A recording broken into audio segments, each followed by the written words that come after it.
അലകൾ പടകിലടിച്ചെന്നാൽ അല്ലലോരൽപ്പവുമില്ലെനിക്ക്.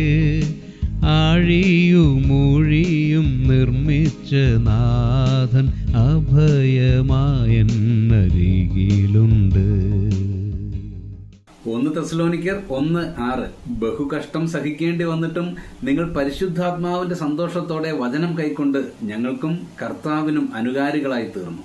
ആദ്യ നൂറ്റാണ്ടിലെ കഠിനമായ ജീവിത സാഹചര്യങ്ങളിലൂടെ കടന്നുപോയ തെസ്സലോനിക്ക വിശ്വാസികളുടെ 2 ഗുണവിശേഷങ്ങൾ ഇവിടെയുണ്ട്.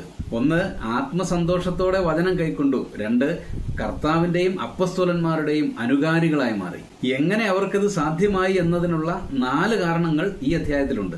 1, അവർ ദൈവത്താൽ സ്നേഹിക്കപ്പെട്ടവർ. 2, തങ്ങളുടെ തെരഞ്ഞെടുപ്പിനെ പറ്റി വ്യക്തമായ ധാരണയുള്ളവർ. 3, പ്രസിദ്ധമായി തീർന്ന അവരുടെ ദൈവവിശ്വാസം. 4, അചഞ്ചലമായ സ്വർഗീയ പ്രത്യാശ.